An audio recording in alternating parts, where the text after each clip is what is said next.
From the start of my first year of high school, I began labeling myself as the class underachiever, consistently ranking last in the class. Even though I knew all the answers, I still controlled my scores, only getting 20 points each time, never changing. But even after all that, why did the school beauty still cling to me? I really didn't understand. As usual, I walked into the classroom and went straight to my prime spot, sitting down with my chin in my hand, staring out the window. Everyone else chattered about studies and daily life. None of that had anything to do with me. Yes, I had no friends and didn't bother making any. It was too much trouble. Suddenly, screams erupted from outside, and the whole class buzzed with excitement. A beautiful girl walked in. Her name was Meng Xuetao, the undisputed school beauty of Qingchun No. 1 High School. Not only was she stunningly pretty, but her family was also wealthy, and on top of that, she was the top student in the entire school. If nothing unexpected happened, she was guaranteed to get into Tianbei University. Of course, aside from being nominal classmates, we had nothing else to do with each other. However, something different happened after school that day, as if the gears of fate had started turning. Rain was forecasted, and I, unsurprisingly, brought an umbrella. After school, everyone rushed off in a panic, but I took my time and was always the last to leave. That day, besides me, there was also Meng Xuetao. She seemed to be waiting for someone and didn't have an umbrella either. Should I offer her one? After thinking it over, I decided not to. Having slept all day made me unusually energetic, so I stretched, pulled out my umbrella, and prepared to leave. But then Meng Xuetao blocked the classroom door, refusing to let me out, and the other door was broken. We'd never spoken before, and we had nothing to say. She sensed my presence, turned around, and gave me a look of disgust, as if I owed her money. "What are you doing? Stay away from me," she said. I wasn't angry, I was used to it, but I didn't indulge her either, so I shot back, "You're blocking the door? How am I supposed to get out?" She seemed to realize her mistake and looked a little embarrassed, but too proud to apologize. After she stepped aside, I was about to leave, but she grabbed my sleeve. "Hey, wait," she said hurriedly. I asked, puzzled. "What?" She said, "I'm in a hurry to get home for dinner." When I turned back, I truly noticed her beauty. A clean, sweet oval face with well-proportioned features. She was definitely a beauty. "You're Yi, right? My butler is running late today. Can you walk me to the gate to wait for him?" she asked with a hint of plea. She actually remembered my name. That was impressive, but I didn't understand. With so many people crowding around her earlier, couldn't she have shared one of their umbrellas? I later realized it was still her pride as the young lady. As for sharing my umbrella, it was simply because I had a low profile, and she only knew my name because I was the last place student. Great, I thought, thanks a lot. In the end, I softened and decided to walk her there. She followed obediently behind me. Since the umbrella was too small, she had to lean close to me, making it look rather intimate. At the school gate, most people had already left, and even the teachers had clocked out, leaving only the security guard leisurely scrolling on his phone. Seeing us, he paused, then said, "What a perfect match," and let us through. I didn't care, but Meng Xuetao seemed a bit unhappy. After all, being paired with a bad student like me would lower her status. The rain was heavy, splashing up mud that dirted our school uniforms. As soon as we left the gate, she suggested we part ways because the stares from passersby made her too shy. I gladly agreed, took my umbrella, and walked away. Instantly, Meng Xuetao was soaked, turning into a drowned rat. After a couple of steps, she couldn't take it anymore and jogged back under my umbrella. "No, wait until my butler comes. The rain's too heavy," she said anxiously. I didn't leave, I just stood there. Not out of kindness, but because she was clutching my sleeve so tightly I couldn't move. Since we were too close to the road, passing cars would splash water on us. I wouldn't mind, but Meng Xuetao, wearing a summer skirt that showed her pale legs, would get dirty. So I suggested we stand under a tree, and she agreed. After half an hour, the butler finally arrived. She gave me a meaningful look as she got in the car, and we parted ways. After that rainy day, we never spoke again, and everything returned to normal. About a week later, the school celebrated a unique festival, Chocolate Day. It was a special tradition at Qingchun No. 1, where close friends exchanged chocolates to symbolize their friendship, and those who admired each other could also express their feelings. The more chocolates you received, the more popular you were. For me, though, this festival had nothing to do with me. I left home late that morning, so I bought bread and a chocolate bar from the convenience store. To me, chocolate was just an energy supplement, nothing more. After class, everyone exchanged chocolates, their faces beaming with joy. Meanwhile, I lay in the corner of the last row, pretending to sleep. No one can sleep all day, and occasionally I'd listen to the lessons, but the teacher's explanations were too simple, so I just stare out the window lost in thought. Suddenly, out of the corner of my eye, I saw Meng Shuatao walking toward me through the crowd. I thought she was coming to thank me, but the first words out of her mouth made me want to curse. Yi, don't think that just because you helped me last time you can talk to me. I'm way out of your league. She stood with her arms crossed, acting haughty. I couldn't be bothered to argue and just replied, boring. Being looked down on and falsely accused wasn't new to me. I turned back to the window, perhaps used to being the center of attention. Being ignored made her unhappy, and she launched another tirade at me, completely shedding any pretense of being a poised school beauty. Still, she couldn't do anything to me and eventually stomped off in anger. As she left, I noticed something clutched in her hand, but I didn't think much of it. During PE class, I sat on the cement steps under a tree, gazing at the sky, when I noticed she seemed to be deliberately inching closer to me. Eventually, she and another girl stood about 2 meters away and started chatting. I didn't know if it was intentional, but it was really annoying. As they talked, it seemed like she was about to speak to me. Just then, some boys on the basketball court called out, asking me to fetch a ball for them. Perfect timing to get away from those two. I distinctly felt her stomp her foot a few times as I ran off with the ball, but it didn't matter to me. Dusk fell and finally school ended. Since I lived nearby, I always walked home alone. That day, though, something felt off. I sensed someone following me. Walking through the alley to my house, my heart started racing. Could it be a robber? But I had no money. I quickened my pace and they quickened theirs too. Fed up, I decided to fight back. Using my familiarity with the route, I sped up to lose them, grabbed a brick, and waited at the alley entrance. They rushed in and I caught them red-handed. But when I saw their face, I was shocked. It was Meng Shuatao. Are you following me? I asked expressionlessly. She looked flustered, her face red, unable to meet my eyes. I am just passing by, she stammered. Your house is in Jinhua district. Don't lie, I bluntly called her out. Her face turned even redder,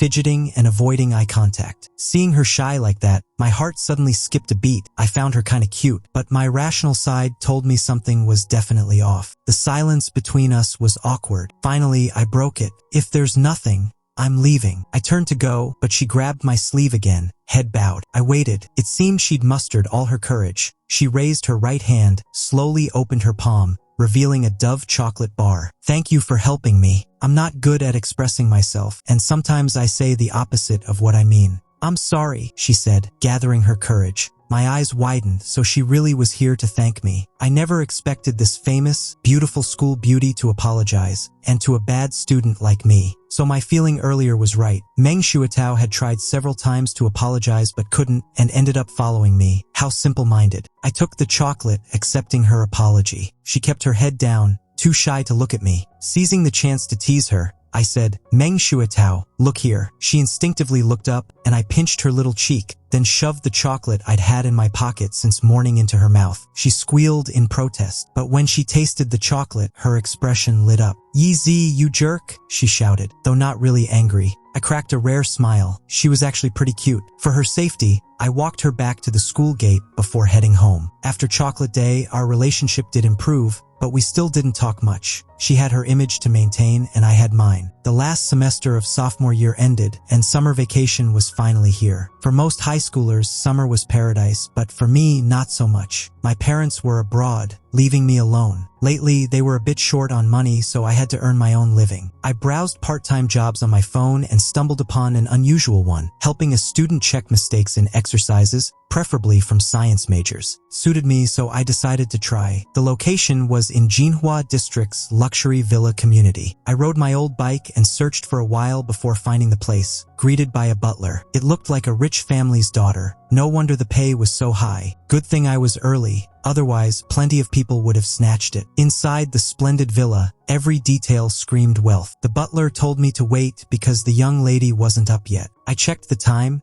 10:30 a.m. A real lady indeed. About an hour later, she finally came down the stairs, rubbing her sleepy eyes. When we locked eyes, we were both shocked. You? We said in unison. Small world, I thought. Seeing me, she started acting haughty again. Oh, Yeezy, you know how to solve problems too? You're last in class. Can you really help me? She mocked. I smirked. Not as well as you, sleeping till noon. You can test my skills, but your pig-like sleep habits are a fact. She stamped her foot in anger, and despite wearing only thin pajamas, she lunged at me, claws out. Who am I? Yeezy, I wouldn't be polite. I grabbed her arm and she couldn't move. Her spoiled temper flared, and she charged at me, knocking us both onto the sofa. The butler actually turned away, muttering, "See no evil." What a character. Her delicate touch made my heart race, and our gazes grew hazy. We just stared at each other, the atmosphere both awkward and intimate. Her face was so red it could drip water. Adolescent hormones surged, threatening to spiral out of control, so I acted first, flicked her forehead. She jumped up, eyes full of reproach. "Since you think I'm not worthy to teach you, how about a competition?" I said, trying to shift the mood. "Fine, bring it on. I'm the top student, you're last. I'll show you." Her competitive spirit flared. "Pick math, your best subject. So you can't say I cheated." I smiled. "All right, I'll find the test. Let's see how long you can keep this up," she challenged. About 5 minutes later, she printed out the questions and we were ready.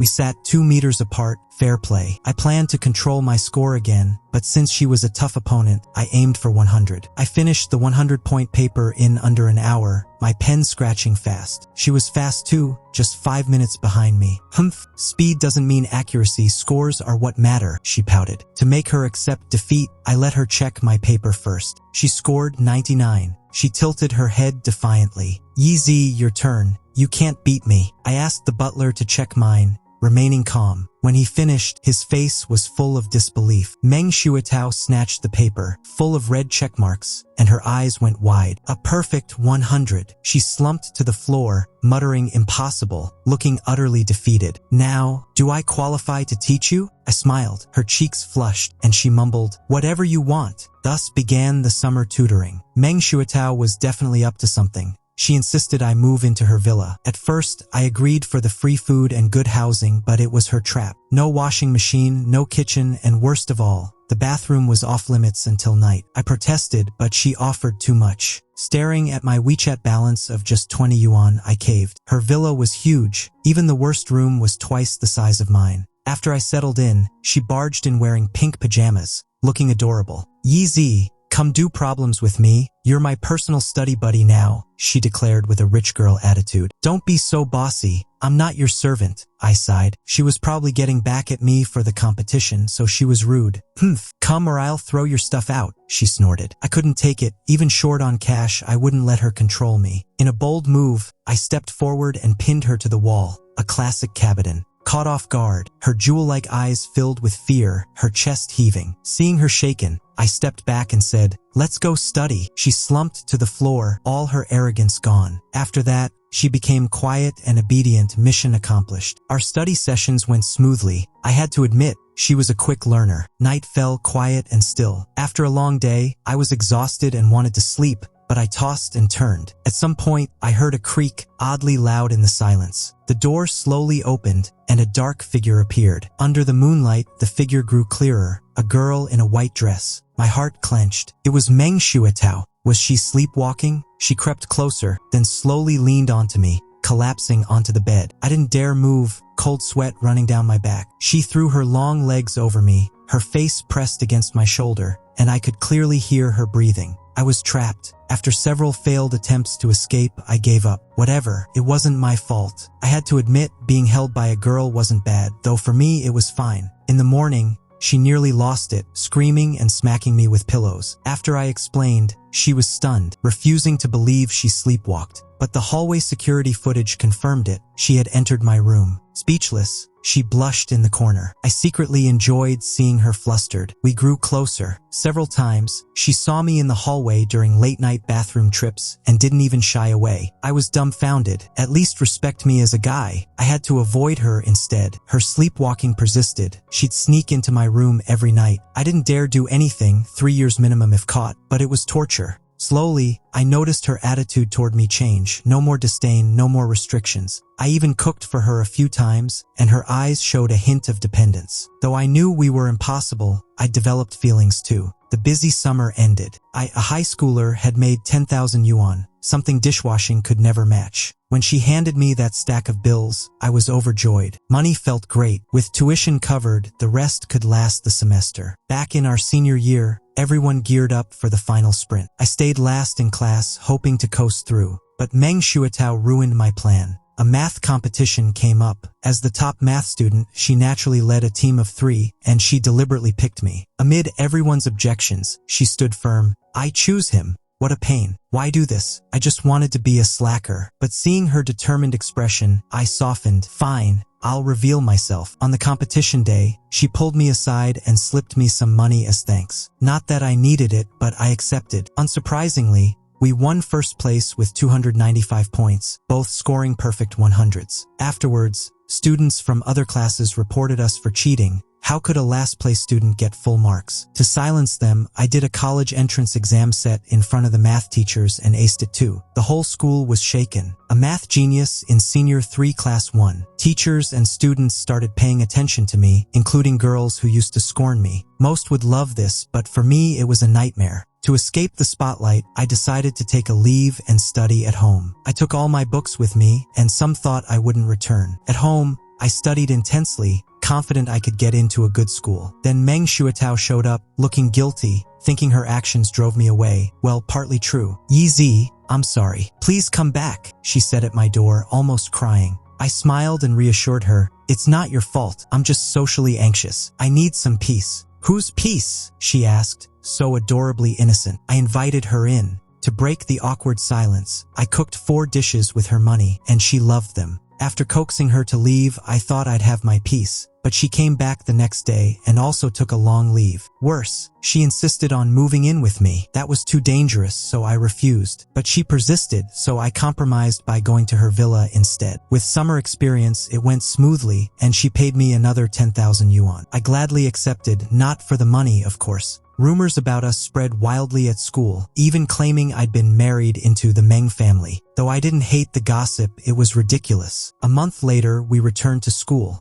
But the rumors had only intensified, even saying we were already married. I gave up caring. Then there was Meng Shuatao always seeking me out. During a PE class short on players, I joined. I practiced basketball at 5 a.m. daily, so playing was trivial. To avoid attention, I acted weak and barely scored. During a break, she suddenly appeared behind me, offering water and wiping my sweat. That sealed the rumors. I suspected she did it on purpose, so I decided to confront her. After school, I hid along her usual route. Her friend left, perfect timing. I pulled her into a corner and covered her mouth. She struggled, but when she saw it was me, she calmed down. Meng Shuatao, the rumors are wild. Why are you still coming near me? I whispered. She locked eyes with me, and I was mesmerized. She was stunning. Flawless skin, perfect face, sweet smile. I unconsciously let go. She softly asked, "Do you want the rumors to be true?" I froze. What did she mean? Seeing me silent, she leaned to my ear and whispered, "You like me, don't you?" With a light laugh, she jumped aside, hands behind her back, and disappeared around the corner in a breeze. I stood there, heart racing. After that, I deliberately avoided her. She tried to approach me several times, but I dodged, not out of fear, but because seeing her made my heart pound. It wasn't right. Still, I couldn't escape. At the end of the semester, the Olympiad math competition arrived, a chance for direct admission to Tsinghua or Peking University. As usual, I gave up. I didn't crave prestigious schools, just a quiet life with some savings. The day before registration, she cornered me against a wall. Her hand barely reached my neck, but her commanding presence impressed me. "Help me," she said, her first real plea, clearly for the competition. "Why me? There are plenty of experts," I replied. "Only you can. Please." She shook her head. It was true. I'd already studied advanced math and done many Olympiad problems. Then she added, tears in her eyes, "If you help me, I'll be your girlfriend." I gently pushed her away and walked off. She crumpled to the floor and cried. Around the corner, I said, "I'll help you, but not in exchange for your feelings. Don't do that again." I didn't see her reaction, but after that, her arrogance disappeared, replaced by smiles. I studied with her every night, and she joined me for my 5 a.m. basketball practices. We formed a unique rhythm. On competition day, I sat in the stands, locking eyes with her. No fear, only fierce determination. She won the gold, securing her spot. She treated me to a meal to thank me, and I felt proud. Her success was also mine. I thought that was it, but she suddenly asked, "Yi, do you like me?" I gulped. "I'm full. Oh, I forgot. My uncle's having his 3rd wedding today.